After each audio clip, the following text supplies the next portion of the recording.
கர்த்தர் நல்லவர். கர்த்தருடைய பரிசுத்த நாமத்திற்கு மகிமை உண்டாவதாக.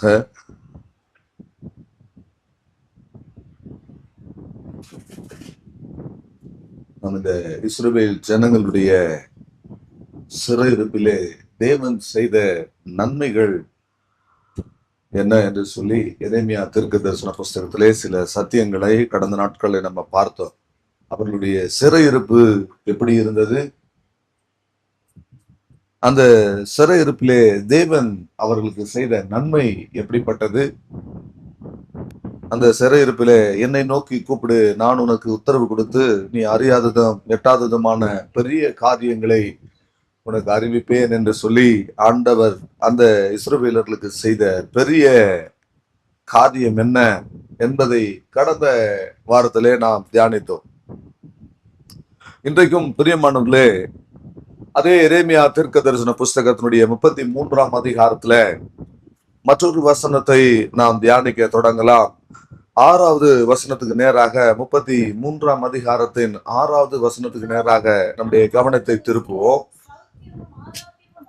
இதோ நான் அவர்களுக்கு சௌக்கியமும் ஆரோக்கியமும் வரப்பண்ணி அவர்களை குணமாக்கி அவர்களுக்கு பரிபூரண சமாதானத்தையும் சத்தியத்தையும் வெளிப்படுத்துவேன். அல்லேலூயா. பிரியமானவர்களே,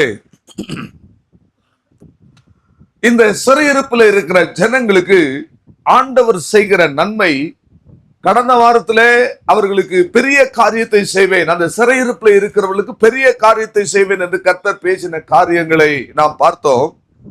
இன்றைக்கு அந்த சிறையிருப்பில் இருக்கிற அந்த ஜனங்களுக்கு ஆண்டவர் செய்கிற நன்மை என்னவென்றால், அவர்களுக்கு சௌக்கியமும் ஆரோக்கியமும் வரப்பண்ணி அவர்களை குணமாக்கி அவர்களுக்கு பரிபூர்ண சமாதானத்தையும் சத்தியத்தையும் வெளிப்படுத்துகிறார். அல்லேலூயா. ஆண்டவருடைய ஒரு மனதை பாருங்கள் பிரியமானவர்களே. ஒரு மனிதனை கூட ஆண்டவர் ரட்சிக்கிறதுக்கு முன்பதாக, அந்த சுவிசேஷத்தின் ஒளி அந்த மனிதனை சந்திக்கிறதுக்கு முன்பதாக அவருக்கு ஒரு சௌக்கியத்தையும் சுகத்தையும் சமாதானத்தையும் எல்லாவற்றையும் முதல்ல கொடுக்கிறார். நன்மைகளை கொடுத்து அதன் பிறகு அவர்களுக்கு சத்தியத்தை ஆண்டவர் வெளிப்படுத்துகிறார். அல்லேலூயா. பாருங்கள் பிரியமானவர்களே, ஆண்டவருடைய மேன்மையான காரியம் ஒன்று. எடுத்த உடனே அவனுக்கு சத்தியத்தை சொல்லணும், எடுத்த உடனே சத்தியத்தின் ஆழத்துக்கு அவனை கொண்டு போகணும் அப்படின்னு ஆண்டவர் விரும்பல. ஆண்டவர் ஒரு மனிதனை சந்திக்கும் பொழுது, நம்முடைய வாழ்வில நம்மை சந்திக்கும் போது நமக்கு முதல்ல ஒரு சுகத்தை, ஒரு ஆரோக்கியத்தை, ஒரு சௌக்கியத்தை, ஒரு சமாதானத்தை ஸ்டெப் பை ஸ்டெப்பா கர்த்தர் கொடுக்கிறார். முதல்ல அவருக்கு சௌக்கியத்தை கொடுக்கிறார். ஆண்டவரத்துல வருகிற ஜனங்கள் எல்லாம் எப்படி வராங்க? ஏதாவது ஒரு நன்மை செய்ய மாட்டாரா? ஏதாவது ஒரு அற்புதம் நடக்காதா? ஏதாவது ஒரு சுகம் கிடைக்காதா? இந்த வியாதியிலிருந்து விடுதலை கிடைக்காதா? இந்த பிரச்சனையில இருந்து எனக்கு ஒரு முடிவு உண்டாகாதா என்று சொல்லி முதல்ல நன்மைகள்,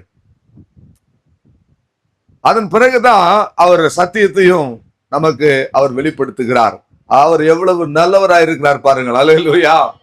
நீ இயேசு கிறிஸ்து பூமியில மனுஷனாக அவர் உலாவி வந்த போது அவர் ஜெப ஆலயங்களுக்குள்ளே பிரவேசித்தார். ஜெப ஆலயங்களுக்கு போய் நேரடியாக அவர்களுக்கு சத்தியத்தை அவர்களுக்கு சொல்லவில்லை. நீங்க வரிசையா நீங்க பைபிள்ல பாத்தீங்கன்னா யூதர்களுடைய ஜெப ஆலயங்கள்ல பிரவேசித்தார். அந்த ஜெப ஆலயத்திற்கு போகும்போது அந்த ஜெப ஆலயத்துல நெடுநாளாய் அசுத்தாவியுடைய ஒரு மனிதன் இருந்தான். எங்க யார் இருக்கிறது பாத்தீங்களா? ஜெப ஆலயத்துல யார் இருக்கிறது? நெடுநாளாய் அசுத்தாவியுடைய ஒருத்தர் இருந்தான். அவனை கர்த்தர் அங்க என்ன செய்தாரு? குணமாக்கினார். மறுபடியும் யூதர்களுடைய ஜெப ஆலயங்கள்ல ஓய்வு நாள் தோறும் அவர் பிரவேசித்தார். அங்கே பார்த்தா சூம்பின கையுடைய ஒருவன் இருந்தான். அவனை என்ன செய்தாரு? குணமாக்கினார். மறுபடியும் ஜெப ஆலயங்கள்ல ஓய்வு நாள்ல பிரவேசித்தார். அங்கே பார்த்தா அங்க 38 வருஷமாய் பலவீனப்படுத்துகிற ஆவியுடைய ஒரு ஸ்திரீ இருந்தான். அங்கே அவளை குணமாக்குகிறார். மறுபடியும் ஜெப ஆலயத்திலே ஆண்டவரை பார்க்கும் பொழுது அவர் அந்த ஜெப ஆலயத்துக்குள்ளே குஷ்டரோகி ஒருவன் இருந்தான். ஆண்டவர் அவனை தேடி சென்று அவனை சொஸ்தமாக்கினார். இப்படியா ஜெப ஆலயத்துல எல்லாம் பார்த்தீங்கன்னா அவர் சௌக்கியத்தையும் ஆரோக்கியத்தையும் சுகத்தையும் சமாதானத்தை வர பண்ணார். பைனலா அவர்களுடைய ஜெப ஆலயங்களில் பிரவேசித்து அவர்களுக்கு உபதேசித்துக் கொண்டிருந்தார் என்று சொல்லப்பட்டிருக்கிறது. அல்லேலூயா. ஆகவே பிரியமானவர்களே, முதல்ல இந்த சின்ன பிள்ளைகளை நம்ம சண்டே ஸ்கூல்ல உட்கார வைக்கிறோம். இல்ல ஒரு காரியங்களை அவங்க விபிஎஸ்க்கு அழைக்கிறோம் அப்படி சொன்னா அவங்களுக்கு மிட்டாய் கொடுக்குறோம், ஸ்வீட் கொடுக்குறோம், பிஸ்கட் கொடுக்குறோம், அது எல்லாம் கொடுத்து அவங்கள உள்ள வர வச்சு அதன் பிறகு அவங்களுக்கு சத்தியத்தை நாம் சொல்லுகிறோம். அது போலதான் பிரியமானவர்களே, இந்த சிறையிருப்புல இருக்கிற ஜனங்களை விடுதலை ஆக்குவதற்கு தேவன் அந்த சிறையிருப்புல இருக்கும் பொழுது நான் அவர்களுக்கு செய்ய போகிற நன்மை என்ன, அவர்களுக்கு சௌக்கியத்தையும் ஆரோக்கியத்தையும் வர பண்ணி அவர்களை குணமாக்கி அவர்களுக்கு பரிபூர்ண சமாதானத்தை தேவன் தருகிறார். ஆகவே இன்றைக்கு அந்த திருஷ்டாந்தரமாக அந்த இஸ்ரவேலர்களுடைய வாழ்க்கை, அந்த யூதர்களுடைய வாழ்க்கை நமக்கு திருஷ்டாந்தரமாக வைக்கப்பட்டிருக்கிறதுனாலே நம்முடைய தேவன் இன்றைக்கும் குணமாக்குகிறவராக நம் நடுவிலே காணப்படுகிறார். நம்முடைய தேவன் இன்றைக்கும் நமக்கு சௌக்கியத்தை தர பண்ணுகிறவராக நம் நடுவிலே காணப்படுகிறார். நம்முடைய தேவன் நமக்கு பரிபூரண சமாதானத்தை தருகிறவராக தேவன் இருக்கிறார். இன்றைக்கு பூமியிலே சமாதானம் இல்லை, மனுஷனிடத்திலே சமாதானம் இல்லை, எங்கே திரும்பினாலும் ஜனங்கள் சமாதானம் இல்லை, நாடுகளுக்குள்ளே சமாதானம் இல்லை, பட்டணங்களுக்குள்ளே சமாதானம் இல்லை, தேசத்திலே சமாதானம் இல்லை, ஒரு சமாதானமற்ற ஒரு சூழ்நிலையில காணப்படுகிறோம். ஆனால் சபைக்குள்ள வரும் பொழுது, இந்த சபையிலே தேவனுடைய சமூகத்திலே நாம் வரும் பொழுது பிரியமானவர்களே, சபையிலே தேவன் சமாதானத்தை வைத்திருக்கிறார். அப்போஸ்தலருடைய நடபடிகள் 9ஆம் அதிகாரத்திலே நீங்கள் வாசித்து பார்த்தால் அங்கே யூதேயா, கலிலேயா, சமாரியா நாடுகளிலே சபைகள் சமாதானம் பெற்று வளர்ந்து பெருகினதாக வேதம் சொல்லுகிறது. 31வது வசனத்தை வாசியுங்கள்.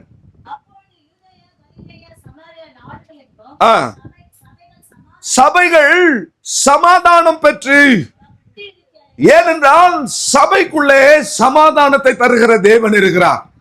சபையாய் நாம் கூடி வரும் பொழுது சபைக்குள்ளே ஒரு சமாதானம் இருக்க வேண்டும். பிரியமானவர்களே, நம்முடைய தேவன் சமாதான பிரபு. அல்லேலூயா. உலகம் கொடுக்கிற பிரகாரமாய் அல்ல, என்னுடைய சமாதானத்தையே உங்களுக்கு வைத்து போகிறேன் என்று ஆண்டவர் சொன்னார். சீசர்களை பார்த்து ஆண்டவர் சொன்னார், உங்களுக்கு ஒரு 10 ஏக்கர், ஆளுக்கு 12 பேருக்கும் 10 ஏக்கர் லேண்ட் வச்சுட்டு போறேன்னு சொல்லல, இல்ல ஒரு பெரிய மாளிகையை நான் உங்களுக்கு வச்சுட்டு போறேன்னு சொல்லல, பெரிய பேங்க் பேலன்ஸ் நான் வச்சுட்டு போலன்னு சொல்ல. ஆண்டவர் சொல்றார் யோவான் 14ஆம் அதிகாரம் 27வது வசனத்திலே, சமாதானத்தை உங்களுக்கு நான் வைத்து போகிறேன். அல்லேலூயா. மனிதன் எல்லாவற்றையும் சம்பாதித்து விடலாம், ஆனால் சமாதானம் என்பது தேவன் தான் நமக்கு தரணும். அல்லேலூயா. ஆகவே தான் பிரியமானவர்களே, அந்த இஸ்ரவேல் ஜனங்களுக்கு அவர் சிறையிருப்பில் இருக்கிற பொழுது அவர்களுக்கு நான் சமாதானத்தை தரப்போகிறேன், சௌக்கியத்தை தரப்போகிறேன், ஆரோக்கியத்தை தரப்போகிறேன். அல்லேலூயா. அவர்களுக்கு சத்தியத்தை வெளிப்படுத்த போகிறேன் என்று கர்த்தர் சொல்லுகிறார்.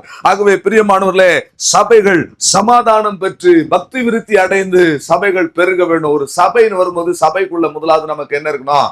சமாதானம் இருக்கணும். சபையில எப்படி சமாதானமா இருக்கும்?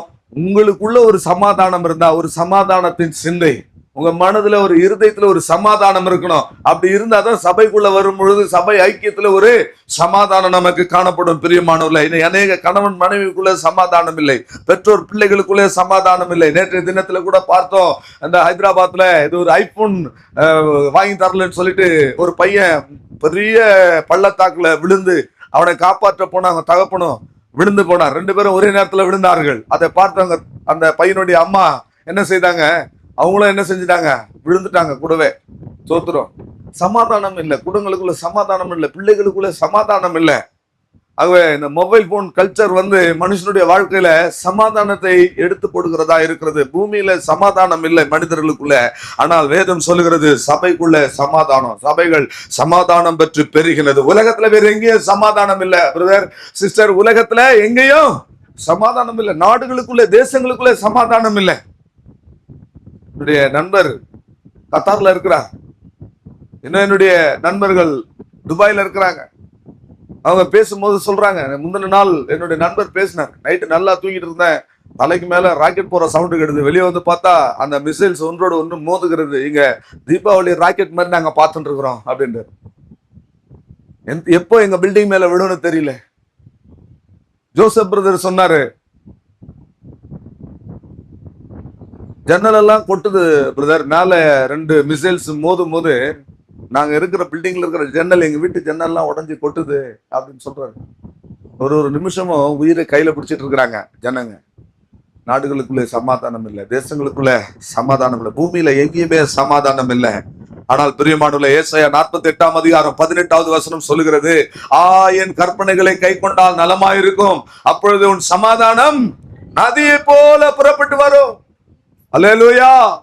பிரியமான, உன் நீதி சமுத்திரத்து அலைகளை போல திரும்ப திரும்ப வரும். அலையானது திரும்ப திரும்ப வரும். அலைகள் ஓய்வதே இல்லை, திரும்ப திரும்ப என்ன செய்ய வந்துட்டே இருக்கும். அது போல ஆண்டவருடைய வாழ்க்கையில நீதியின் சமாதானத்தை திரும்ப திரும்ப அனுப்பி கொண்டே இருப்பார். அது மாத்திரமல்ல, சமாதானம் ஏன் நதியை போல ஒரு ஏரியை போல வரும்னு சொல்லல, ஒரு குளத்தை போல ஒரு குட்டையை போல வரும்னு சொல்லல.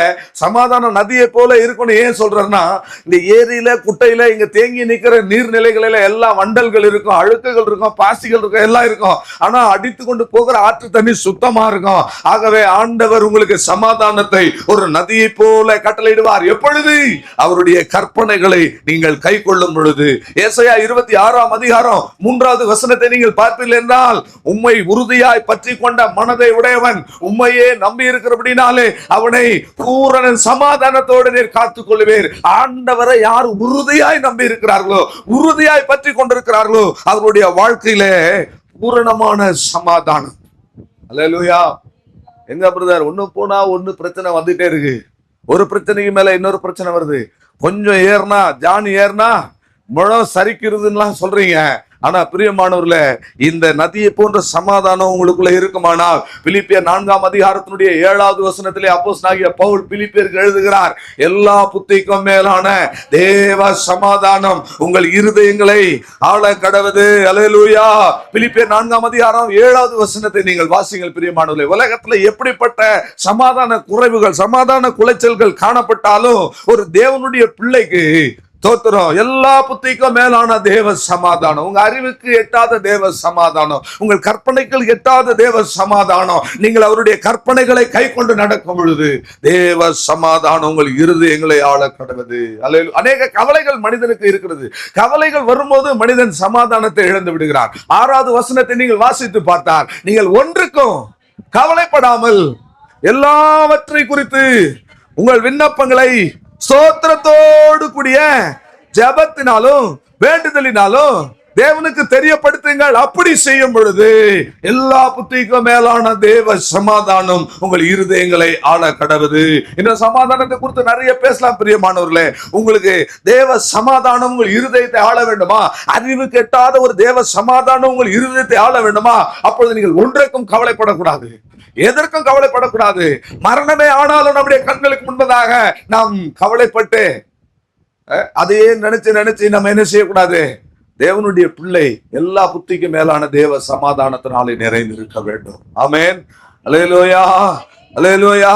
ஆகையினால எல்லா ஜெபத்தோட வேண்டுதலோட நம்ம தேவனுக்கு நாம் தெரியப்படுத்த வேண்டும். ஆண்டவரிடத்துல நீங்க தெரியப்படுத்துங்க உங்களுடைய குறைவுகளை, உங்களுடைய கவலைகள் எல்லாவற்றையும் ஆண்டவருக்கு முன்பதாக ஆண்டவருக்கு தெரியப்படுத்துங்கள். பிரியமானவர்களே, வேதத்தை நேசிக்கிறவர்களுக்கு மிகுந்த சமாதானம் உண்டு என்று வேதம் சொல்லுகிறது. உங்களுக்கு சமாதான குறைவு ஏற்படும் போது பைபிளை கையில எடுங்க. கவலைகள் உங்களை மேற்கொள்ளும் பொழுது பைபிளை கையில எடுங்க. இந்த சத்தியத்தின் ஆழங்களுக்குள்ளே கடந்து போங்க. ஒரு வசனத்தை எடுத்து தியானம் பண்ணுங்க. அந்த வசனத்தை போல பைபிள்ல வேற எங்கெல்லாம் சொல்லப்பட்டிருக்கிறது என்பதை தேடி பாருங்க.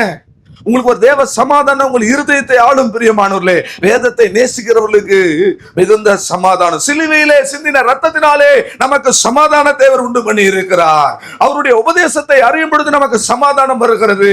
நாம் மற்றவர்களோடு கூட ஒப்புரவாகும் பொழுது சமாதானம் வருகிறது. ஆகவே பலவிதமான சமாதானம் நம்முடைய இருதயத்தை ஆளுகை செய்யும். பிரியமானவர்களே, அது ஆண்டவர் நமக்காக வைத்து விட்டு போன சமாதானமாக இருக்கிறது. அது மாத்திரமல்ல, அவர்களுக்கு பரிபூர்ணமான சத்தியத்தை தேவன் வெளிப்படுத்துகிறார். நம்ம நன்மைகளை பெற்று, சுகத்தை பெற்று, ஆரோக்கியத்தை பெற்று, சமாதானம் பெற்று, சௌக்கியம் பெற்று உள்ள வந்த உடனே ஆண்டவர் அந்த ஆரம்ப நிலையிலே நம்மை வைக்காமல், பிரியமானவர்களே, அந்த சத்தியத்துல நாம் ஒரு பூரணத்திற்கு கடந்து போகும்படி நம்மை பூரண புருஷர்களாய் தேவன் மாற்றுகிறார். அதனாலதான் அவர்களுக்கு சத்தியத்தை நான் வெளிப்படுத்துவேன் என்று ஆண்டவர் சொல்லுகிறார். அல்லேலூயா. அந்த சிறையிருப்புல இருந்த அந்த ஜனங்களுக்கு தேவன் இப்படியாய் அவர் நன்மை செய்கிறவராக அவர் காணப்பட்டார். இன்றைக்கும் பிரியமானவர்களே, ஆவிக்குரிய வாழ்க்கையிலே நாம் தான் இஸ்ரவேலர்களாக இருக்கிறோம். நாம் தான் ஆண்டவருடைய ஜனங்களாக இன்றைக்கு காணப்படுகிறோம். நம்முடைய வாழ்க்கையிலும் சமாதானத்தையும் சந்தோஷத்தையும் பரிபூர்ணமான விடுதலையும் சௌக்கியத்தை ஆரோக்கியத்தை தந்து நம்மை சத்தியத்துக்குள்ளாய் நடத்தி நம்மை பூரண புருஷர்களாய் தேவன் மாற்ற வல்லவராய் இருக்கிறார். அல்லேலூயா.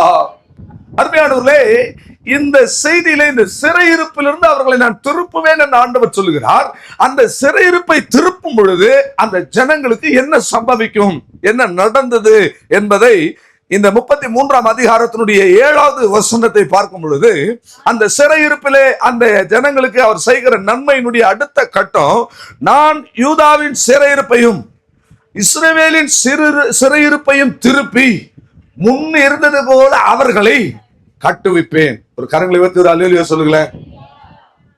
சிறையிருப்புல இருந்து திரும்பினா ஆண்டவர் என்ன செய்வாரா? நம்மளை கட்டுவிப்பார். முன் இருந்தது போல. இந்த இடத்துல ஒன்று யூதாவும் 2 இஸ்ரவேலர்களும் 2 பேரும் சொல்றாங்க. 2 பிரிவா அவங்க இருக்கிறாங்க. அந்த 2 பிரிவாரும் அசீரியரிடத்திலே சிறையிருப்பில் இருந்தார்கள். அதன் பிறகு அவர்கள் பாபிலோனிலே சிறையிருப்பாயிருந்தார்கள்.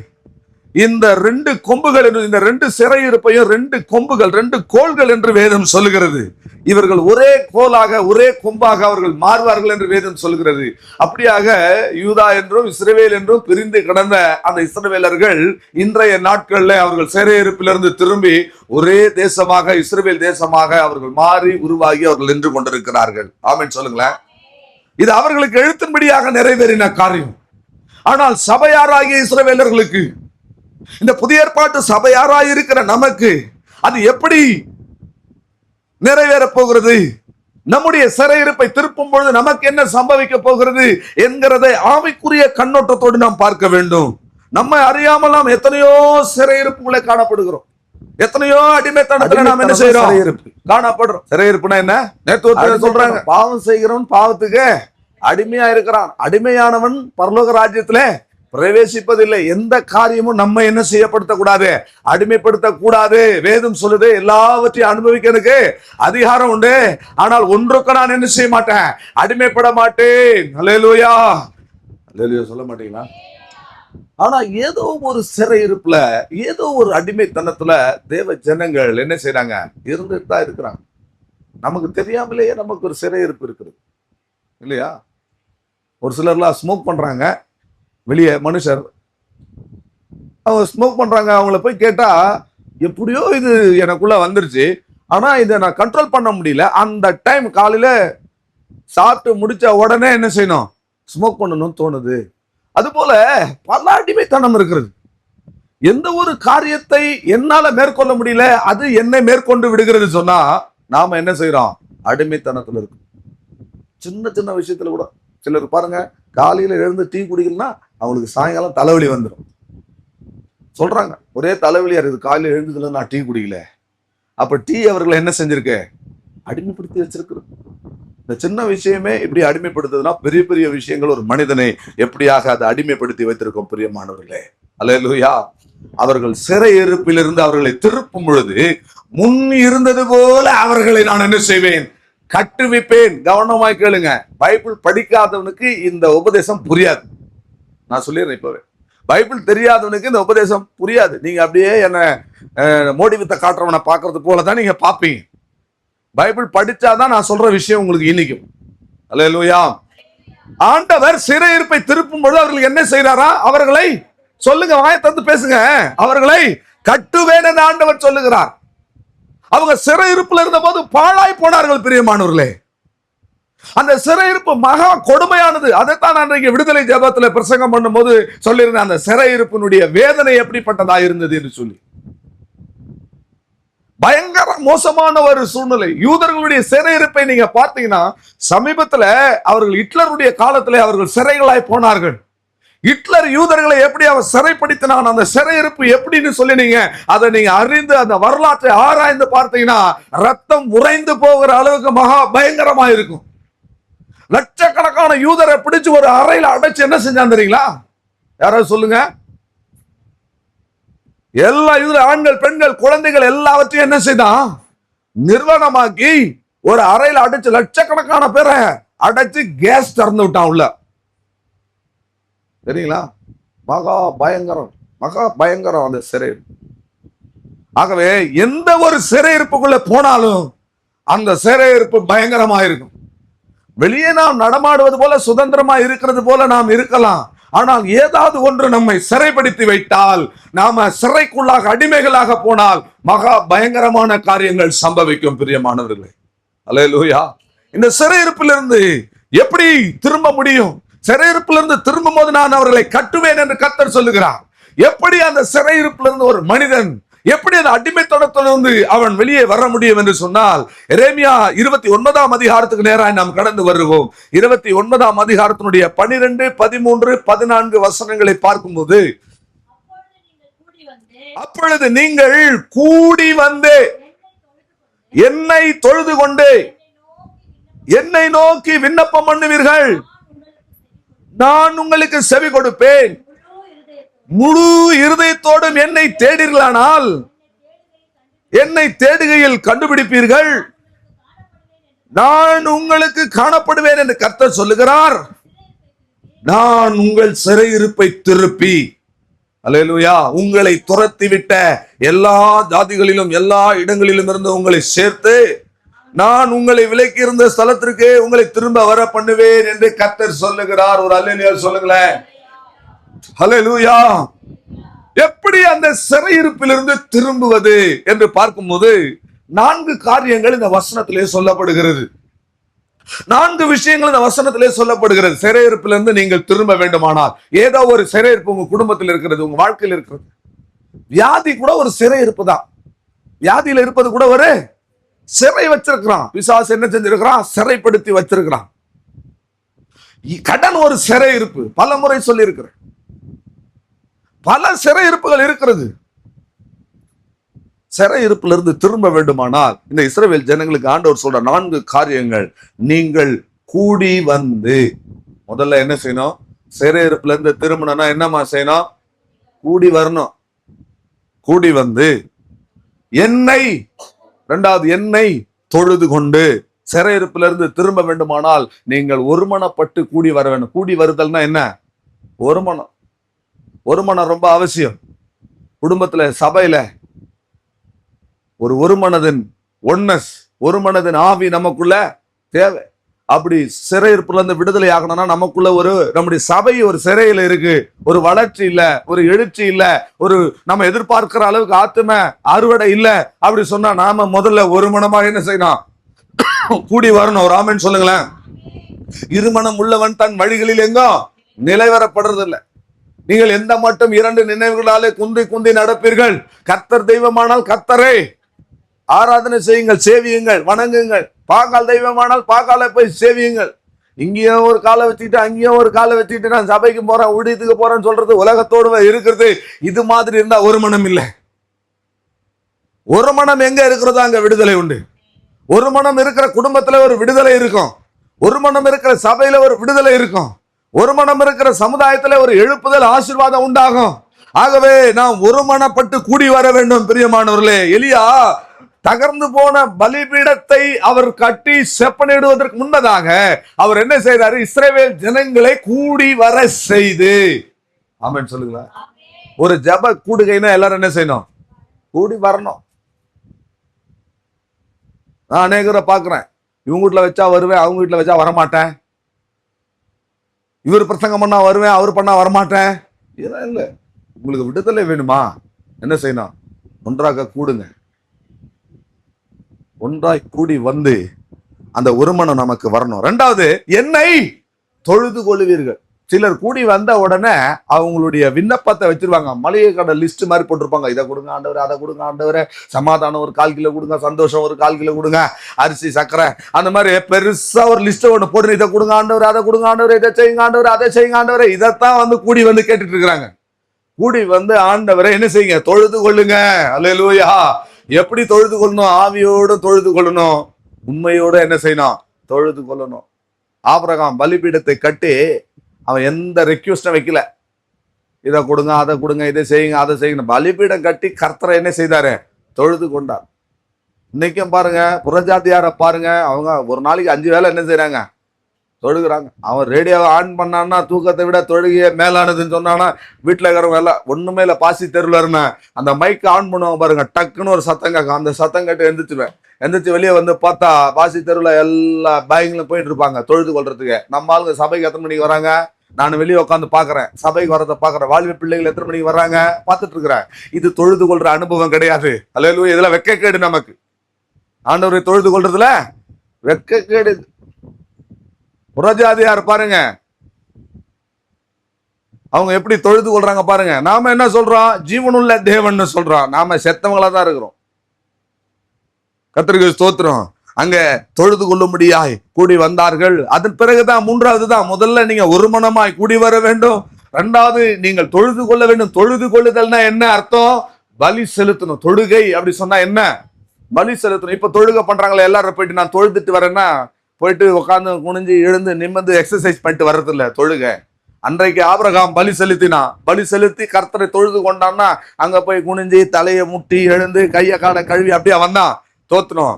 பலி செலுத்தி கர்த்தரை தொழுது கொண்டான். அந்த பலி என்ன? வருஷத்துக்கு ஒரு தடவை நாங்க போய் பலி செலுத்திடுறான்னு சொல்றாங்க அவங்க. பக்ரீத் அன்னைக்கு போய் என்ன செஞ்சிடறாங்க? பலி செலுத்திடுறான்றாங்க. அந்த பலியெல்லாம் இல்ல. தொழுகை என்பது என்ன? ஆராதனை என்பது என்ன? சகோதரரே, உங்கள் சரீரங்களை சுத்தமும் பரிசுத்தமும் உண்மையும் தேவனுக்கு பிரியமான ஜீவ பலியாக ஒப்பு கொடுங்கள். இதுவே நீங்கள் செய்யத்தக்க புத்தி உள்ள ஆராதனை. ஆகவே நாம நம்முடைய ஆவி, ஆத்மா, சரீரத்தை நாம இந்த பலிபீடத்துல வந்து என்ன செய்யணும்? படைக்கணும். அதுதான் தொழுகை. சிறையிருப்பிலிருந்து விடுதலை அடைய வேண்டுமானால், பிரியமானவர்களே, நாம கர்த்தரை பலியாக நம்மை அர்ப்பணித்து நாம் தொழுது கொள்ள வேண்டும். அதுக்கப்புறம் தான் விண்ணப்பத்தை நம்ம செய்யணும். அடுத்தது மூன்றாவதாக விண்ணப்பத்தை செய்யும் பொழுது, நான்காவது முழு இருதயத்தோடு என்னை தேடும் பொழுது. எப்படி தேடணும்? ஆண்டவரை தேடும் போது எப்படி தேடணுமா? முழு இருதயத்தோட. இன்னைக்கு நிறைய பேருடைய இருதயம் சபையில இல்லை. எங்க இருக்கு? தோத்திரம். உங்கள் பொக்கிஷம் எங்கேயோ அங்கே உங்கள் இருதயமும் இருக்கும். வீட்டை பூட்டிட்டு வந்தோமா, பீரோவை லாக் பண்ணி சாவி எடுத்து மறைச்சி வச்சு வந்தோமா, லாக்கர்ல கழட்டி வச்சிருந்தாங்க இருக்குமா? இல்ல யாராவது வந்து திருடின்னு போவானா? இருதயம் ஆள் எங்க இருக்கான், ஆனா இருதயம் எங்கேயோ இருக்கு. கடமைக்காக சபைக்கு வர்றது, கடமைக்காக வந்து ஒர்ஷிப் பண்றது, இதெல்லாம் ஆண்டவர் முழு இருதயத்தோடு தேடுறது கிடையாது. ஒரு காணொலியை பார்த்தேன். எல்லாரும் இறைவனை தொழுகிறோம் சொல்லிட்டு தொழுதுட்டு இருக்கிறாங்க. பக்கத்துல பாம்பு விழுது. எத்தனை பேர் பார்த்துருப்பீங்க? வீடியோ எல்லாம் பார்த்துருப்போம். பக்கத்துல பாம்பு விழுந்து வெடிச்சு செதறுதுங்க. ஒருத்தனும் அசைல. அப்படியே என்ன செய்யறான்? உணர்ந்து தொழுகை செய்யறான். புறஜாதியாரோட பக்தியை நாம மெச்சிக்கொள்ள வேண்டியதா இருக்கு. இப்போ ஒரு தொழுகை ஸ்தலத்துல ஜனங்க தொழுது கொண்டிருக்கிறாங்க. பாம்பு உள்ள வந்துருச்சு.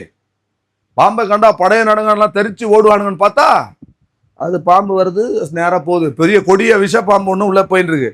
ஆனா அவங்க அப்படியே அட்டென்ஷன்ல நிக்கிறாங்க. ஏன்னா முழு இருதயம். எப்படி? முழு இருதயத்தோட. சிறையிருப்புல இருந்து விடுதலை ஆகணும்னு சொன்னா முழு இருதயத்தோட. ஏன் அதை செய்யறாங்க? நெருப்புல இறங்கி ஓடுறான். பெரிய சூலத்தை எடுத்து இந்த பக்கம் குத்தி இந்த பக்கம் இழுத்துறான். கொக்கிய போட்டு முதுகுல குத்தி பறவை மாதிரி தொங்கிட்டு போறான். இதெல்லாம் ஏன் செய்யறாங்க? அவங்களால எப்படி இது செய்ய முடியுது அப்படின்னா முழு இருதயம். முழு இருதயம். இருதயம் முழுவதும் அந்த பக்தினால அவன் நிறைந்திருக்கிறான். அதனால சில சொல்றாங்க, பிரசங்கியாலெல்லாம் சொல்றாங்க, அது வந்து ஒரு ஆவி. அது ஆவி வந்து என்ன செய்யுது? அந்த வழியெல்லாம் மறைச்சிடுது. ஆவியும் கிடையாது, பேயும் கிடையாது. அவனுடைய முழு இருதயத்தோட, அதை நாட்டத்தோட, அவன் முழு பக்தியோட அதை செய்யறான். நம்ம ஆளுங்க பாதி பேர் உட்காந்து முழு இருதயம் இல்லை, அரை இருதயம், கால் இருதயம் கூட இல்லை, ஆள் தான் இருக்குது. வசனம் சொல்லுது பாருங்க, அவங்க கால்கள், அவங்க முகம் எங்க நோக்கி இருக்குது? கானானை நோக்கி இருக்கிறது. ஆனா அவங்க இருதயமோ எகிப்துக்கு திரும்பி இருக்கிறது. முன்னாடி தான் போறாங்க, கானானை நோக்கி தான் போறாங்க. ஆனா அவங்க இருதயம் எகிப்துக்கு திரும்பி பின்னாடி பார்த்துட்டு இருக்குது. ஐயோ விட்டுட்டு வந்துட்டோமே, அங்க இருந்தா நமக்கு மட்டன் பிரியாணியும் கிடைச்சிருக்கோம், சிக்கன் பிரியாணியும் கிடைச்சிருக்கோம். இவன் என்னமோ வனாந்தரத்துல கூட்டின்னு வந்துட்டான், அது என்னமோ மண்ணான்னு சொல்றான். அது என்ன காலையில எழுந்து சூரியன் வரத்துக்குள்ள போய் அதை எடுக்கணும், அதை வந்து ஒரு அளவுக்கு தான் எடுக்கணும். ரொம்ப எடுத்து வச்சா அது என்ன செஞ்சிடும்? பூச்சி பிடிச்சி போயிடும். முதல்ல எடுத்து சாப்பிட்டப்போ அவங்களுக்கு தேனில ஊற வச்ச பனையாரத்தை போல இருந்ததுதான். எப்படி வள்ளி சிஸ்டர் முதல்ல சாப்பிடும் போதே தேன்ல முக்கி எடுத்தாங்களாம். நீங்க நிறைய பேர் வீட்டுல நட்ஸ், பாதாம் எல்லாம் எங்க ஊற வச்சிருக்காங்க? தேன்ல ஊற வச்சு சாப்பிட்டுட்டு இருக்கிறாங்க. அப்படிதான் ஃபர்ஸ்ட் இஸ்ரவேலர்களுக்கு இருந்தது. சாப்பிடுங்க, அல்லேலூயா. சரீரத்துக்கு ஆரோக்கியம் ரொம்ப அவசியம். ஆனா நாளாக எப்படி இருந்ததுதான்? ஒலி எண்ணெய் போல இருந்ததுதான் இந்த மண்ணை. ஃபர்ஸ்ட் எடுத்து சாப்பிடும் போது ஆஹா தேன்ல ஊற வச்சு கொடுத்தா மாதிரி இருந்ததுன்னு சொன்னவங்க எண்ணாமத்துல வரும்போது அவங்கள எண்ணெயை போல இடித்து பிடிந்த ஒலிவை எண்ணெயை போல இருக்கான். அப்படின்னா என்னங்க? தேன்ல ஊற வச்சதே இப்ப அதிர்சம் சுட்டு ஒரு மாசமா வச்சிருந்தேன்னா பாஸ்டர் சாப்பிடுங்கன்னா என்ன சிகரெட்னு சொல்றாங்கல்ல, என்ன வாசனை வருதுன்னு, அதான் என்ன சிகரெட் அடிக்குதுன்னு சொல்றாங்கல்ல, அது மாதிரி ஆயிடுச்சு. இன்னைக்கு ஜனங்களுடைய ஆவிக்குரிய நிலவரம் அப்படிதான். சிறையிருப்புல இருக்கிறவங்களுடைய நிலவரம் அதுதான். பிரியமானவர்களே, முதலாவது ஒரு மனதோடு கூடி வர வேண்டும். இரண்டாவது ஆவி ஆத்மா சரீரத்தை ஜீவ பலியாக ஒப்பு கொடுத்து நாம் அவரை தொழுது கொள்ள வேண்டும். அதன் பிறகுதான் நாம் என்ன செய்ய வேண்டும்? விண்ணப்பம் செய்ய வேண்டும். அது முழு இருதயத்தோடு கர்த்தரை நாம் என்ன செய்ய வேண்டும்? தேட வேண்டும். பிரியமானவர்களே, நீங்கள் 13வது வசனத்தை நீங்கள் வாசித்து பாருங்கள். நான் உங்கள் முழு இருதயத்தோடு என்னை தேடினால், என்னை தேடுகையில் கண்டுபிடிப்பீர்கள். ஆண்டவரை தேடுகிறது, விண்ணப்பம் பண்ணுகிறது என்றால் என்ன அர்த்தம்? பிரியமானவர்களே, தானியேல் 9ஆம் அதிகாரம் 3ஆம் 4ஆம் வசனத்தை நீங்கள் வாசித்து பார்த்தால் தானியேல் கர்த்தரை தேடின ஒரு அனுபவத்தை அங்கே நாம் பார்க்கலாம். தானியேல் 9ஆம் அதிகாரம் 3ஆம் 4ஆம் வசனம். கர்த்தரை தேடுகிறதுனா என்ன? முழு இருதயத்தோடு தேடுகிறதுனா என்ன? விண்ணப்பம் பண்ணுவதுனா என்ன? நான் உபவாசம் பண்ணி. அப்ப தேவனை தேடுறது யாரு சொல்லுங்க? தேவனை தேடுறது உபவாச ஜெபத்துல தான் பார்க்க முடியும். தானியேல் தேவனை தேடின அனுபவம் எப்படி இருந்தது? நான் உபவாசம் பண்ணி ரெட்டிலும் சாம்பலிலும் உட்கார்ந்து தேவனாகிய ஆண்டவரை ஜெபத்தினாலும் விண்ணப்பங்களினாலும். எப்படி தேடணும் சிஸ்டர்? நீங்கள் ஒருமித்து கூடி வந்து என்னை தொழுது கொண்டு விண்ணப்பம் பண்ணி முழு இருதயத்தோடு தேட வேண்டும். அந்த முழு இருதயத்தோடு தேடுகிறது என்றால் என்ன? உபவாசம் பண்ணி. உபவாசத்துக்கு ஆள் வர்றது இல்ல. ஆண்டவரை தேடணுமா? எப்படி தேடணும்? உபவாசம் பண்ணி தேடுங்க. ரெட்டிலும் சாம்பல்ல உட்கார்ந்து நான் உங்களை வெறுத்து உங்களை வெறுமையாக்கி நான் இல்ல ஆண்டவரேன்னு சொல்லி ஆண்டவருடைய சமூகத்துல வந்து உட்கார்ந்து ஜெபத்தினாலும் விண்ணப்பத்தினாலும் ஆண்டவர் என்ன செய்யணும்? தேடணும். அப்போ சிறையிருப்புல இருந்து நமக்கு எப்படி ஒரு விடுதலை வரும்? நான் முன்ன இருந்தது போல உங்களை கட்டுவேன்னு சொல்றார். என்ன தேடினா தான் நான் உங்களை என்ன செய்வேன்? கட்டுவேன். அல்லேலூயா. ஆண்டவருடைய நாமத்துக்கு மகிமை உண்டாகட்டும். உங்க முகம் எல்லாம் மாறிவிட்டது. நம்ம விஷயத்துக்கு வருவோம். ஒரு அல்லேலூயா சொல்லுங்களேன். அல்லேலூயா. சந்தோஷமா இல்லாதவங்க ஒரு அல்லேலூயா சொல்லுவோம். அல்லேலூயா. உங்க பேருக்குள்ள சந்தோஷம் இல்லை பாத்தீங்களா? சிலர்லாம் என்ன சொல்றாங்க? நாங்களே நொந்து போயிருக்கிறோம், எங்கேயாவது சபைக்கு போனா சமாதானம் கிடைக்குது, இங்க வந்தா நீங்களே இப்படி எங்களை நோ அடிக்கிறீங்களேன்னு சொல்றாங்க. இது உங்களுக்கு உங்களுக்கு சமாதானம் கொடுக்கறது, சந்தோஷம் கொடுக்கறது, இங்க இது என்ன சொல்றதுங்க, மணமகள் மன்றம் அல்ல. அதான் அங்க தான் சந்தோஷமா இருக்குது போறாங்க. இது ஒர்க் ஷாப். இது இங்க அடி சுத்தி சம்மட்டி சத்தம் என்ன செய்யும்? கேட்கும். என்னன்னா ஒரு நாள் தான் உங்களுக்கு கொஞ்சம் ஆசீர்வாதமா சொல்லி அனுப்புவோம். கர்த்தருடைய நாமத்துக்கு மகிமை உண்டாவதாக. சிறை இருப்பை திருப்ப வேண்டுமானால் இந்த 4 காரியங்கள் நாம் செய்ய வேண்டும். பிரியமானவர்களே, 7வது வசனத்தை 33ஆம் அதிகாரத்தினுடைய 7வது வசனத்தை மறுபடியும் நான் வாசிக்கிறேன். நான் யூதாவின் சிறையிருப்பையும் இஸ்ரவேலின் சிறையிருப்பையும் திருப்பி முன்னிருந்தது போல அவர்களை நான் என்ன செய்வேன்? கட்டுவிப்பேன். நீங்கள் எசேக்கியேல் 36ஆம் அதிகாரம் 36வது வசனத்தை வாசித்து பார்த்தாலும் அங்கேயும் இந்த வார்த்தை சொல்லப்பட்டிருக்கிறது. ஆண்டவர் கட்டுகிற அனுபவம் எப்படிப்பட்டதா இருக்கிறது? கர்த்தராகிய நான் திரும்பவும் அவர்களை கட்டுவேன் என்று சொன்னால் நிர்மூலமானவைகளை நான் திரும்பவும்.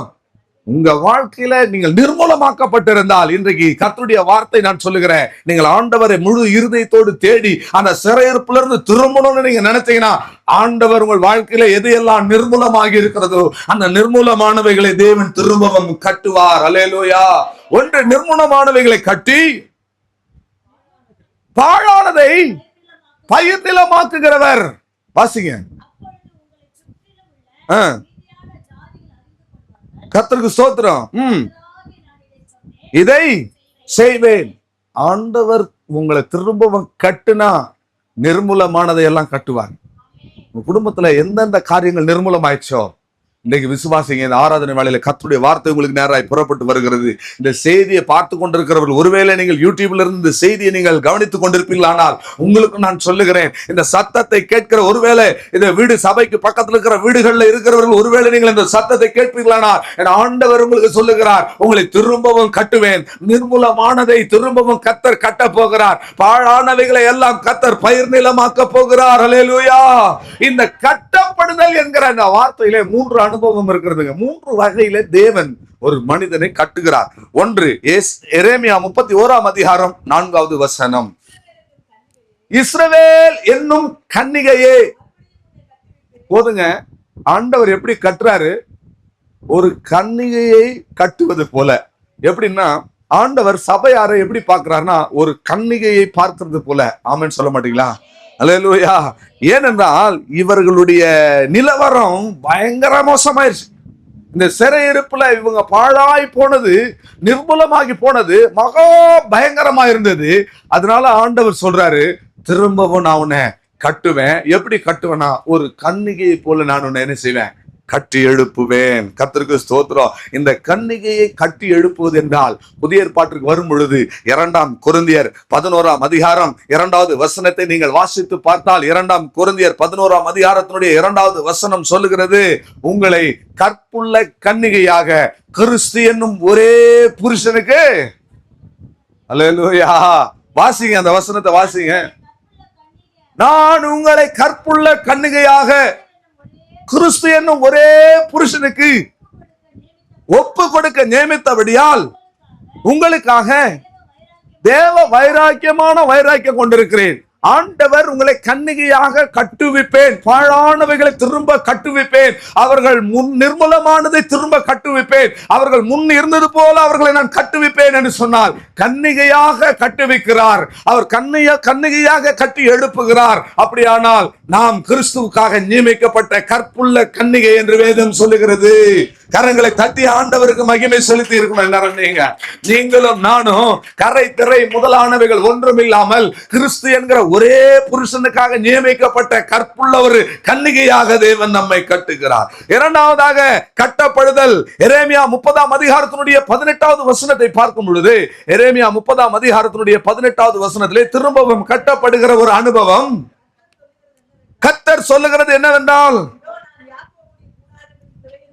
நான் யாக்கோபினுடைய கூடாரங்களின் சிறையிருப்பை திருப்பி அவர் வாசஸ்தலங்களுக்கு இரக்கம் செய்வேன்.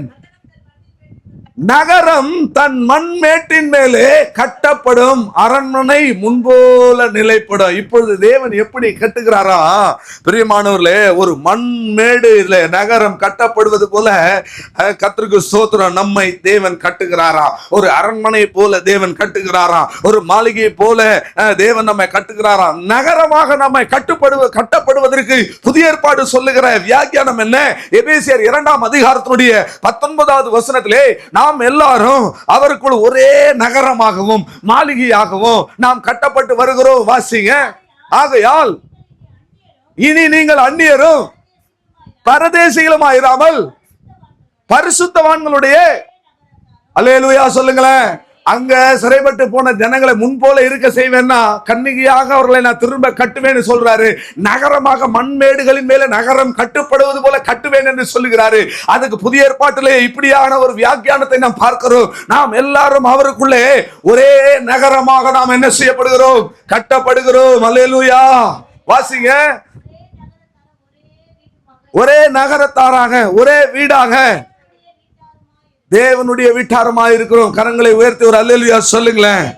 அரண்மனையை போல கர்த்தர் நம்மை கட்டுகிறார், வாசஸ்தலத்தை போல கட்டுகிறார். பவுல் அப்போஸ்தலன் கட்டப்படுதலை குறித்து அநேக காரியங்களை சொல்றாரு. புத்தி உள்ள சிற்பாசாரியை போல அவர் என்ன செய்யறாரு? கட்டப்படுகிறோம் என்று அவர் சொல்லுகிறாரு. ஆகவே நாம் அவருக்குள்ளே ஒரே நகரமாக, ஒரு அரண்மனையாக, கர்த்தருடைய மாளிகையாக, தேவனுடைய ஆலயமாக, தேவனுடைய வாசஸ்தலமாக, அவருடைய வீடாக நாம் என்ன செய்கிறோம்? கட்டப்படுகிறோம். மூன்றாவதாக எரேமியா 30 அதிகாரம் 20வது வசனத்தை பார்க்கும் பொழுது எரேமியா 30 அதிகாரம் 20வது வசனத்திலே அவர்கள் பிள்ளைகள் முன்போல் இருப்பார்கள்.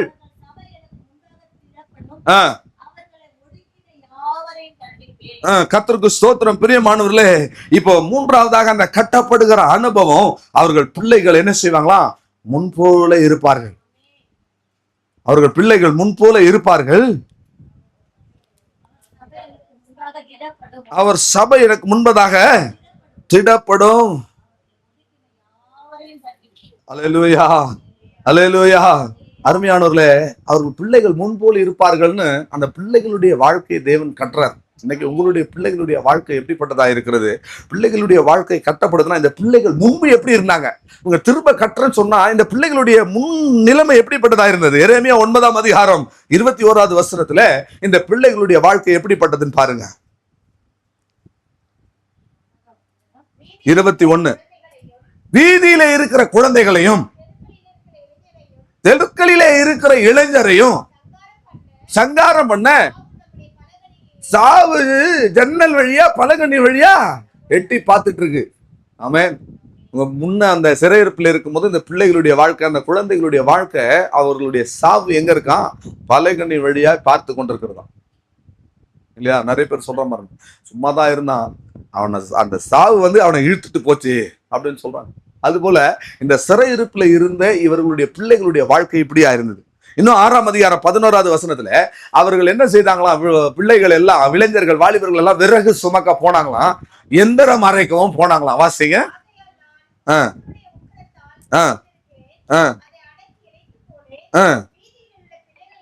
வீதிகளில் உள்ள பிள்ளைகள் மேலும் வாலிபருடைய கூட்டத்தின் மேலும்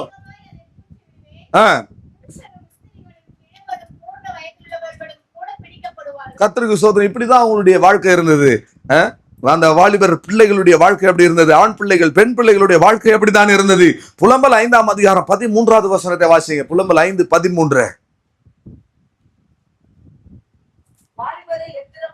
வாலிபர்கள் எந்திரம் அரைக்க போனார்கள், இளைஞர்கள் விறகு பொறுக்கி இடறி விழுந்தார்கள். இப்படித்தான் அவங்களுடைய வாழ்க்கை, அந்த முன்பு இருந்த அந்த பிள்ளைகளுடைய வாழ்க்கை இப்படிதான் இருந்தது. ஆனால் அவர்கள் சிறையிருப்பை திரும்பி அந்த பிள்ளைகளை நான் கட்டுவேன் என்று கர்த்தர் சொல்றாரு. எப்படி ஆண்டவர் கட்டுறாரு?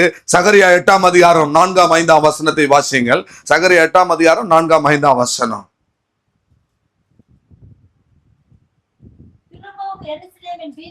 திரும்பவும் எருசலேமின் வீதிகளில்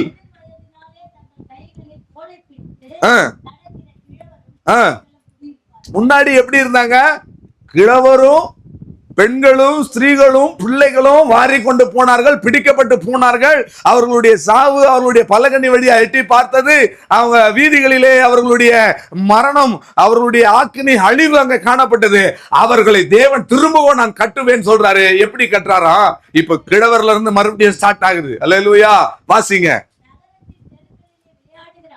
நகரத்தின் தெருக்களிலே விளையாடுகிற ஆண் பிள்ளைகளும் பெண் பிள்ளைகளும் வீதிகளில் நிறைந்திருப்பார்கள். கர்த்தர் திரும்பவும் பிள்ளைகளை கற்றார்னா வீதிகளிலே பிள்ளைகள் என்ன செய்வாங்களா?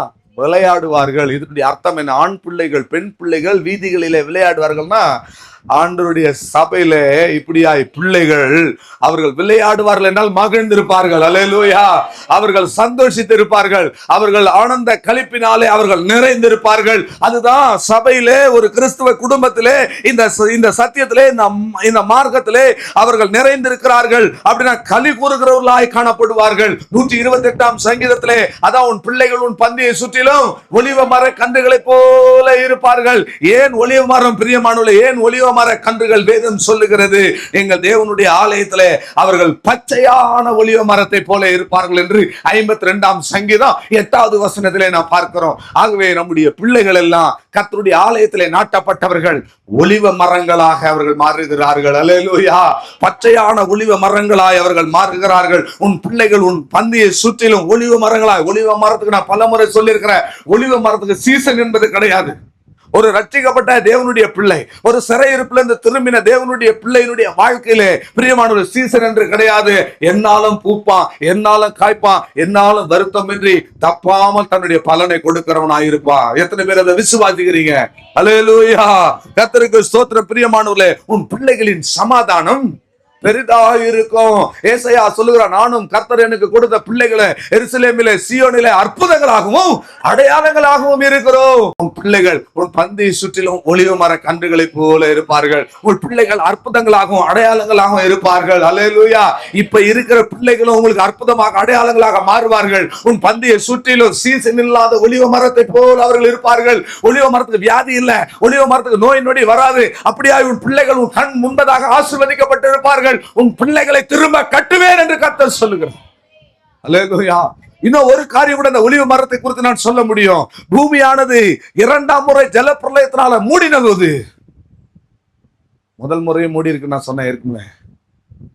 தூதர்களுடைய சிருஷ்டிப்பில ஆழத்தின் மேல் இருள் இருந்தது, ஜலத்தின் மேல் ஆவியானவர் அசைவாடினார்ல, அப்ப மூடுனது. ஆதியிலே தேவன் வானத்தையும் பூமியை சிருஷ்டித்தார், அப்ப ஜல பிரளயம் இல்ல. தூதர்களுடைய வீழ்ச்சிக்கு பிறகு மறுபடியும் ஒரு ஜலப்பிரளயம் வந்து மூடியது. அதன் பிறகுதான் ஆவியானவர் மறுபடியும் அதை அசைவாடி ஒழுங்கற்று போன பூமியை என்ன செய்தாரு? புதுப்பித்தார். 2வது முறை ஒரு பிரளயம் வந்தது. நோவாவினுடைய நாட்கள்ல ஜல பிரளயம் வந்தது. நோவா என்ன செய்தாரு? அந்த சத்தியம் எல்லாம் உங்களுக்கு தெரியும். பேழையில அவர் என்ன செய்யறாரு? போயிட்டு இருக்கிறாரு. ஸ்தோத்திரம். அந்த பேழை அரராத் மலையில தட்டி நின்றது. கர்த்தருக்கு ஸ்தோத்திரம். அதுக்கு முன்னதாக ஒரு காகத்தை விட்டாரு. அந்த காகம் என்ன செஞ்சுச்சு? விட்டாரா போதுண்டான்னு சொல்லி என்ன செஞ்சிச்சு? ஓடி போச்சு. சில ஆளுங்க சபையில நானும் ஏதாவது ஒரு வார்த்தை சொல்லணும்னு வெயிட் பண்ணுவாங்க. சொன்ன உடனே கிளம்பிடுவாங்க. எப்பா என்ன சொல்லிட்டாரு, நீ வராதன்ட்டு. அல்லேலூயா. போதக சிற்றையே ஜீவ ஊற்று. ஆமென் சொல்லுங்களேன். அல்லேலூயா. எவ்வளவுக்கு எவ்வளவு சிட்சிக்கப்படுகிறோமோ அவ்வளவுக்கு அவ்வளவு நம்ம மெருகேற்றப்படுவோம். பொன்னை போல புடமிட்டா நம்ம சுத்த பொண்ணாக என்ன செய்வோம்? விளங்குவோம். ஆகவே அடி வாங்கினதாங்க நம்ம சரிப்படுவோம். அல்லேலூயா, அல்லேலூயா. சமாதானம் சமாதானம்னு சொல்லி ஜனத்தின் காயத்தை மேல் பூச்சாய் ஆற்றக்கூடாது. அது அப்படியே ஆட்டி ஒரு கட்டி வருதுன்னு வச்சுக்கோங்க, அது அப்படியே தடவி தடவி தடவி தடவி தடவி மேல அது ரூட் வராம மூடிட்டேன்னா அது உள்ளேயே செப்டிக் ஆகிட்டு போயிட்டே இருக்கும். இன்னைக்கு அநேக இடங்கள்ல சமாதானம் சமாதானம் சமாதானம் சொல்லி ஜனத்தின் காயத்தை மேல் பூச்சாய் ஆற்றுகிறார்கள். ஆனால் உள்ளேயோ நொதிக்கிற ரணம் இருக்கிறது. அல்லேலூயா. ஆகவே பிரியமானவர்களே, இந்த ஒலிவ மரத்தை சொல்றதுக்காக இவ்வளவு தூரம் வந்துட்டேன், மன்னிக்கணும். மறுபடியும் விஷயத்துக்கு வருவோம். இந்த காகத்தை திறந்து விட்டா போதுன்னு சொல்லிட்டு காக்கா என்ன செஞ்சிருச்சு? போயிடுச்சு. வரும் உள்ள வராது. வெளியே உட்காந்துருக்கான். வெளியே ஒரு 3-4 காக்கா உட்காந்துருக்கு. பாருங்க, பின்னாடி திரும்பி பாருங்க. அதெல்லாம் விட்டா போதுன்னு பறந்து போற காக்கா பேடைக்குள்ள இருக்காது இல்லையா? எப்படியோ ஒரு காக்கா உள்ள வந்து உட்காந்துருது. கர்த்தருக்கு ஸ்தோத்திரம். இவ்வளவு நேரம் வெளியே உட்காந்து இருந்தது. இப்போ அங்க பெரிய பெரிய காக்கா எல்லாம் வந்ததுனால சரி நம்ம உள்ள போயிடலான்னு வந்துருச்சு. கர்த்தருக்கு ஸ்தோத்திரம். நிறைய காக்கா வரும். பேடையிலிருந்து போன காக்கா அடிக்கடி வரும், வந்து மேல உட்காரும், உள்ள வராது. திரும்ப என்ன செஞ்சிடும்? ஏன்னா வெளியே அங்க உட்கார்றது வேற கால் வைக்கிறதுக்கு இடம் கிடையாது. இங்க வந்துடும். பேடையில இருக்கிற காக்காய் சொல்ற, பின்னாடி யாரும் தப்பா நினைச்சுக்காதீங்க. பேடையில இருந்து நோவா விட்டாரு. அந்த காக்கா என்ன செய்ய? வெளியே போவோம். அப்படியே பார்க்கலாம், எங்கேயுமே கால் வைக்கிறதுக்கு இடம் இல்லாததுனால திரும்ப என்ன செஞ்சிடும்? வந்துடும். அதுக்கு எப்படி சாப்பாடு கிடைச்சது? காகத்துக்கு ஒரு பேர் இருக்கு, அறிவியல் பேர். யாரா சொல்லுங்க பாப்போம், டீச்சர்ஸ். காகத்தினுடைய பேர் ஒண்ணு இருக்கு, தமிழ் பேர். அனைத்து உண்ணி. அனைத்து உண்ணி எல்லாத்தையும் சாப்பிடும். சோறை வச்சாலும் சாப்பிடும். அங்க செத்து கிடக்கிற எலியே என்ன செய்யும்? சாப்பிடும். அதுபோல ஜலப்பிரளயத்துல செத்து மாண்டு மிதந்த பிரேதங்கள், மிருகத்தினுடைய பிரேதங்கள், மனுஷனுடைய பிரேதங்கள் எல்லாம் வெளியே அதை போய் சாப்பிட்டுது. சாப்பிட்டு சர்ச்சைக்கு வந்துடும். வந்து மேல உட்காந்து ஆமே நல்ல லூயா சொல்லிட்டு போவோம். ஆனா ஒரு புறாவை வெளியே விட்டாங்க. அந்த புறா என்னாச்சு? போச்சு, எங்கேயுமே கால் வைக்கிறதுக்கு இடம் இல்லை. திரும்ப என்ன செஞ்சிருச்சு? உள்ள வந்துருச்சு. அல்லேலூயா. மறுபடியும் அந்த புறாவை விட்டாங்க. அந்த புறாவானது என்ன செஞ்சுச்சு? போயிட்டு ஒலிவ இலைய. நான் அந்த இடத்துல ஆச்சரியப்பட்ட ஒரு விஷயம், ஜலப்பிரளயம் வந்து எல்லாமே அழிஞ்சு போச்சு. இன்னைக்கு இருக்கிற பெட்ரோல் டீசல் எல்லாமே அன்னைக்கு அழிஞ்சு போன மிருகங்கள், மரங்கள், செடி கொடிகள்லாம் பூமிக்கு அடியில இருந்துதான் நிலக்கரியாகவும் பெட்ரோலாகவும் டீசலாகவும் கிடைக்குதுன்னு சொல்றாங்க. ஆனா ஒலிவ மரம் மாத்திரம் அந்த ஜலப்பிரளயத்துல அப்படியே நின்னுது. அதனாலதான் சொல்றேன், நியாயத்திற்பே வந்தாலும் ஒலிவ மரமானது அழியாம நிற்கும். கர்த்தர் உன்னை சிறையிருப்புல இருந்து திருப்பிட்டார்னா உன் பிள்ளைகளை கட்டுவார். எப்படி கட்டுவார்? தேவனுடைய ஆலயத்துல நாட்டப்பட்ட பச்சையான ஒலிவ மரமாக கர்த்தர் கட்டுவார். எத்தனை பேர் அதை விசுவாசிக்கிறீங்க? ஒரு அல்லேலூயா சொல்லுங்களேன். அல்லேலூயா, அல்லேலூயா. கடைசியாக ஒரு காரியத்தை சொல்லி நான் நிறைவு செய்கிறேன் பிரியமானவர்களே. எரேமியா 33ஆம் அதிகாரத்திலே 11வது வசனத்தை பார்க்கும் பொழுது, அவர்கள் சிறையிருப்பை திருப்பும் பொழுது என்ன அங்க உண்டாகும்? களிப்பின் சத்தமும் மகிழ்ச்சியின் சத்தமும் மணவாளனின் சத்தமும் மணவாட்டியின் சத்தமும், சேனைகளின் கர்த்தரை துதியுங்கள், கர்த்தர் நல்லவர், அவர் கிருபை என்றும் உள்ளது என்று சொல்லுகிறவர்களின் சத்தமும், கர்த்தருடைய ஆலயத்துக்கு ஸ்தோத்திர பலிகளை கொண்டு வரலின் சத்தமும் கேட்கப்படும் என்று கர்த்தர் சொல்லுகிறார். அவர்கள் முன்னிருந்தது போல இருக்கும்படி தேசத்தின் சிறையிருப்பை திருப்புவேன் என்று கர்த்தர் சொல்லுகிறார். அருமையான தேவனுடைய ஜனமே, சிறையிருப்பை திருப்பும் பொழுது நடக்கிற சம்பவங்களை நான் சொல்லிக் கொண்டிருக்கிறேன். இப்பொழுது பாருங்கள், பலவிதமான சத்தம் இங்கே கேட்கிறது. மகிழ்ச்சியின் சத்தம், களிப்பின் சத்தம், மணவாளனுடைய சத்தம், மணவாட்டினுடைய சத்தம், கர்த்தருடைய ஆலயத்துக்கு ஸ்தோத்திர பலிகளை சொல்லுகிறவருடைய சத்தம் கேட்கிறதா பிரியமானவர்களே? கர்த்தருக்கு துதிகளை செலுத்துகிறவருடைய சத்தம் கேட்கிறதா? சிறையிருப்பை திருப்பும் பொழுது பலவிதமான சத்தங்கள் கேட்கும். ஆனால் இந்த சிறையிருப்பில் இருந்த போது அவர்களுடைய நிலைமை எப்படி இருந்தது? 7ஆம் அதிகாரத்தினுடைய 34வது வசனத்தை பாருங்கள். எரேமியா 7ஆம் அதிகாரத்தினுடைய 34வது வசனம். யூதாவின் பட்டணங்களிலும் எருசலேமின் வீதிகளிலும் என்ன சத்தம்? களிப்பின் சத்தத்தையும் மகிழ்ச்சியின் சத்தத்தையும் மணவாளனின் சத்தத்தையும் மணவாட்டியின் சத்தத்தையும். என்ன ஆயிடுச்சு? இல்ல, மணவாளனின் சத்தம் இல்ல, மணவாட்டி சத்தம் இல்லைன்னா நாங்க ஒரு கல்யாணமே இல்லைங்க. கல்யாணம் இல்லாத ஒரு வீடு இல்லையா? கல்யாண வீடு எவ்வளவு சந்தோஷமா இருக்கும். ஒரு அம்மா சொன்னாங்க, நாங்க எல்லாம் சந்தோஷமாயிட்டோம் கல்யாண வீட்டுல, இவங்க வேலை செஞ்சு டயர்ட் ஆகி இன்னும் கல்யாண கலையா வரல, இது இன்னும் கல்யாண கலையே வரலன்னாங்க. அதான் சொன்ன, 2 ஸ்பீக்கரை தான் வச்சு ஊருக்கே பாட்டு போடுங்க, ஊர்ல இருக்கிறவங்க எல்லாருக்கும் கல்யாண சந்தோஷம் வந்துருச்சு, கல்யாண கலை வந்துருச்சு. கர்த்தருக்கு ஸ்தோத்திரம், ஆண்டவருடைய நாமத்துக்கு மகிமை உண்டாவதாக. ஆண்டவர் சொல்றாரு, இந்த மணவாளனுடைய சத்தம் மணவாட்டினுடைய சத்தம் எல்லாத்தையும் நான் ஓய பண்ணுவேன். அந்த சிறையிருப்புல இதெல்லாம் ஒண்ணுமே கிடையாது, ஒரு ஆசீர்வாதமே கிடையாது. அழுகையின் சத்தம், கூக்குரலின் சத்தம், மரண கோல சத்தம் தாங்க கேட்டுக்கொண்டிருந்தது பிரியமானவர்களே. ஆனால் இப்போ மகிழ்ச்சியின் சத்தம் கேட்கிறது, களிப்பின் சத்தம் கேட்கிறது. நீ சிறையிருப்பிலிருந்து திரும்புவாய், ஆனால் உன்னை சிறைப்படுத்தி வைத்திருந்த சிறையிருப்பு வல்லமையிலிருந்து கர்த்தர் உன்னை திருப்பும் பொழுது உனக்குள்ளே பலவிதமான சத்தங்கள் உண்டாகும். அது மணவாட்டியின் சத்தமாய் இருக்கும், அது மணவாளினின் சத்தமாய் இருக்கும். நீங்கள் 31வது அதிகாரத்துல 12வது வசனத்தை நீங்கள் வாசித்து பார்த்தால் 31:12 அவங்க என்ன சொல்லப்பட்டிருக்கிறது? அவர்கள் வந்து சீயோனின் உச்சியிலே கம்பீரித்து கர்த்தர் அருளும் கோதுமை, திராட்சரசம், எண்ணெய், ஆட்டுக்குட்டிகள், கன்றுக்குட்டிகள் என்பவைகளாகிய இந்த நன்மைகளுக்காக ஓடி வருவார்கள். அவர்கள் ஆத்துமா நீர்ப்பாய்ச்சலான தோட்டத்தை போல இருக்கும், அவர்கள் இனி தோய்ந்து போவதில்லை. உனக்குள்ளே ஒரு மகிழ்ச்சியின் சத்தம் வர வேண்டும், உனக்குள்ளே ஒரு களிப்பின் சத்தம் வர வேண்டும். நீ தோய்ந்து போகாமல் மணவாளனின் சத்தம் மணவாட்டியின் சத்தம் உனக்குள்ளே கேட்கப்பட வேண்டுமானால் சியோனுடைய உச்சிக்கு வர வேண்டும். அப்படியானால் தேவ சமூகத்தான் சியோன், தேவ சமூகம் தான் சியோன். ஏனென்றால் உம்முடைய சமூகத்திலே பரிபூர்ணமான ஆனந்தமும் உமது வலது பார்சத்திலே நித்திய பேரின்பம் உண்டு. ஒரு தேவனுடைய பிள்ளை சிறையிருப்பிலிருந்து திரும்பி தேவ சமூகத்துக்கு வரும் பொழுது அவருடைய வாழ்க்கையிலே இப்படிப்பட்ட மகிழ்ச்சியின் சத்தம் கேட்கிறது பிரியமானவர்களே. இந்த இடத்துல மணவாளனின் சத்தம், மணவாளனுடைய சத்தம் எப்படிப்பட்டதா இருக்கும்? உன்னத பாட்டு 2ஆம் அதிகாரம் 8வது வசனத்துக்கு நேராக வரும். உன்னத பாட்டு 2ஆம் அதிகாரம் 8வது வசனம். அதான் மணவாளனுடைய சத்தம். இதோ மலைகளின் மேல் குதித்தோம் வருகிறார். 5ஆம் அதிகாரத்தினுடைய 2வது வசனம் வாசிங்க.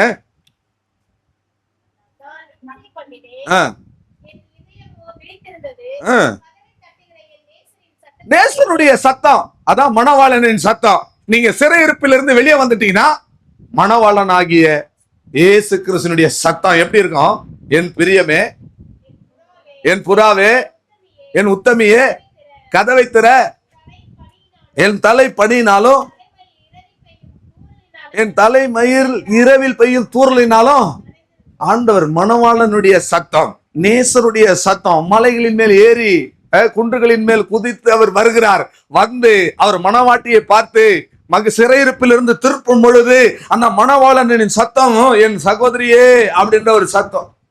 அப்போ ஆண்டவர், அவர் தான் மணவாளன். அவர், நீங்க சிறையிருப்பிலிருந்து வெளியே வந்துட்டீங்கன்னா உங்களை பார்த்த ஆண்டவர், என்னை பார்த்த ஆண்டவர் சத்தம், அந்த மணவாளனுடைய சத்தம் எப்படி இருக்கும்? என் சகோதரியேன்னு கூப்பிடுற ஒரு சத்தம். அப்படின்னா என் சகோதரியேன்னா என்ன அர்த்தம்? இயேசு கிறிஸ்துக்கு யார் சகோதரியா இருக்க முடியும்? இயேசு கிறிஸ்து யாரை சகோதர சகோதரின்னு சொன்னாரு? எடுத்துக்கொள்றாங்களா? ஏற்றுக்கொள்றவங்களா? இன்னும் எடுத்துக்கொள்றதுலயும் ஏற்றுக்கொள்றதுலயும் இருங்க. ஆண்டவரே, உம்மை பார்ப்பதற்காக உம்முடைய தாயாரோ உடைய சகோதர சகோதரிகளும் வந்திருக்கிறாங்கன்னு சொன்னப்போ இயேசு என்ன சொன்னாரு? பரலோகத்தில் இருக்கிற என் பிதாவினுடைய சித்தத்தின்படி செய்கிறவர்களே எனக்கு தாயும் தகப்பனும் சகோதர. அப்ப உங்களை பார்த்து சகோதரியேன்னு ஆண்டவர் சொல்ற மணவாளன் உங்களை பார்த்து சகோதரியேன்னு ஒரு சத்தம் போட்டு கூப்பிடுறாரு. அப்படி சொன்னா ரொம்ப தூரம் டிராவல் பண்ணி வந்திருக்கிறாரு, மலை மேல ஏறி குன்றுகள் மேல ஏறி இரவில பெய்கிற மழையினாலும் தூறல்னாலும் வந்திருக்கிறாருன்னா தலையெல்லாம் நனைஞ்சிருக்கு, பனியினால தலை நனையுதுன்னு சொன்னா ரொம்ப தூரத்துல இருந்து டிராவல் பண்ணி அவர் வந்திருக்கிறார். அல்லேலூயா. வெகு தொலைவில் இருந்து, அதாவது ஒரு 1000 கிலோமீட்டர் 2000 கிலோமீட்டர் இல்லைங்க, லைட் இயர்னு சொல்றாங்க. இந்த கிரகத்துல இருந்து இன்னொரு கிரகத்திற்கு போகணும் அப்படின்னா லைட் இயர், ஒளியின் வேகத்தை விட அதிகமா டிராவல் பண்ணா கூட மில்லியன் ஆண்டுகள்னு சொல்றாங்க. எனக்கு அந்த வரலாம் அந்த சயின்ஸ் எல்லாம் தெரியல, தெரிஞ்ச வரைக்கும் சொல்றேன். லைட் இயர்னா மில்லியன் ஆண்டு. அதெல்லாம் தாண்டி வானாதி வானங்கள் எல்லாம் எவ்வளவு தூரத்துல இருக்கு நம்ம சொல்லவே முடியாது, கணக்கிடவே முடியாது. அங்கிருந்து மலையில ஏறி குன்றுகள்ல இறங்கி வந்து கதவை தட்டுறாரு. உன்னை சிறையிருப்புல இருந்து உன்னை விடுதலை ஆக்கி உன் வீட்டு வாசல்ல நின்று கதவை தட்டுறாரு. ரொம்ப தூரத்துல இருந்து உன்னை பார்க்கறதுக்காக டிராவல் பண்ணி வந்திருக்கிறேன், என் சகோதரியே என்கிற மணவாளனின் சத்தம். என் சகோதரியே என்று சொன்னால் அவருடைய சித்தத்தின் மத்தியிலே வாழுகிறவர்கள். இரண்டாவது, என் பிரியமே என்று சொன்னால் கர்த்தருக்கு பிரியமான வாழ்க்கை வாழுகிறவர்களை பார்த்து என் பிரியமே என்று சொல்லுகிற மணவாளனின் சத்தம். புறாவே என்று சொன்னால் புறாவிலே கபடு இல்லை என்று வேதம் சொல்லுகிறது. கபடற்ற என் புறாவே, கபடு இல்லாத புறா. அல்லேலூயா. கபடற்ற ஒரு வாழ்க்கை. பிச்சு, அந்த எல்லா பறவைக்கும் பிச்சு இருக்கும் இல்லையா, கசப்பான பிச்சுன்னு சொல்றாங்க. ஆனா அந்த புறாவுக்கு மாத்திரம் அந்த பிச்சுன்றது ஒண்ணு கிடையாது சரீரத்தின் அவயவத்துல. தெரியுமா உங்களுக்கு? நீங்க சிக்கன் வாங்கினீங்கன்னா அந்த பிச்சு பையின்னு சொல்றாங்க பாருங்க, அதை கட் பண்ணி போட்டுருவாங்க. லைட்டா மற்ற இறைச்சியோட கலந்தாலும், ஆனா புறாவுக்கு மட்டும் அந்த பிச்சு கிடையாது. அதனாலதான் கபடற்ற என் புறாவேன்னு வேதம் சொல்லுது. அல்லேலூயா. அது வில்பட் பாடினாரு பாருங்க, தண்ணீர் நிறைந்த கண்ணீர் நிறைந்த வெண்புறா கண்கள் கொண்ட மன்னவரே. புறாவின் கண்கள் எப்போதும் தண்ணீர் நிரம்பினதாக இருக்கும். அல்லேலூயா. கர்த்தருடைய தேவ ஜனமே, அப்படிப்பட்டவர்களை பார்த்துதான் மணவாளனுடைய சத்தம். உத்தமியே என்று கூப்பிடுகிறாராம். உத்தமமாய் வாழுகிறவர்களுடைய சத்தம் சிறையிருப்பிலிருந்து திரும்பும் பொழுது மணவாட்டியின் சத்தம் கேட்கப்படும் என்று சொல்லப்படுகிறது. சிறையிருப்பிலிருந்து திரும்பும் பொழுது மணவாட்டி என்ன சத்தம் போடுறா? உன்னத பாட்டு 2ஆம் அதிகாரம் 14வது வசனத்துல அங்க மணவாட்டியினுடைய சத்தத்தை நம்ம பார்க்கலாம்.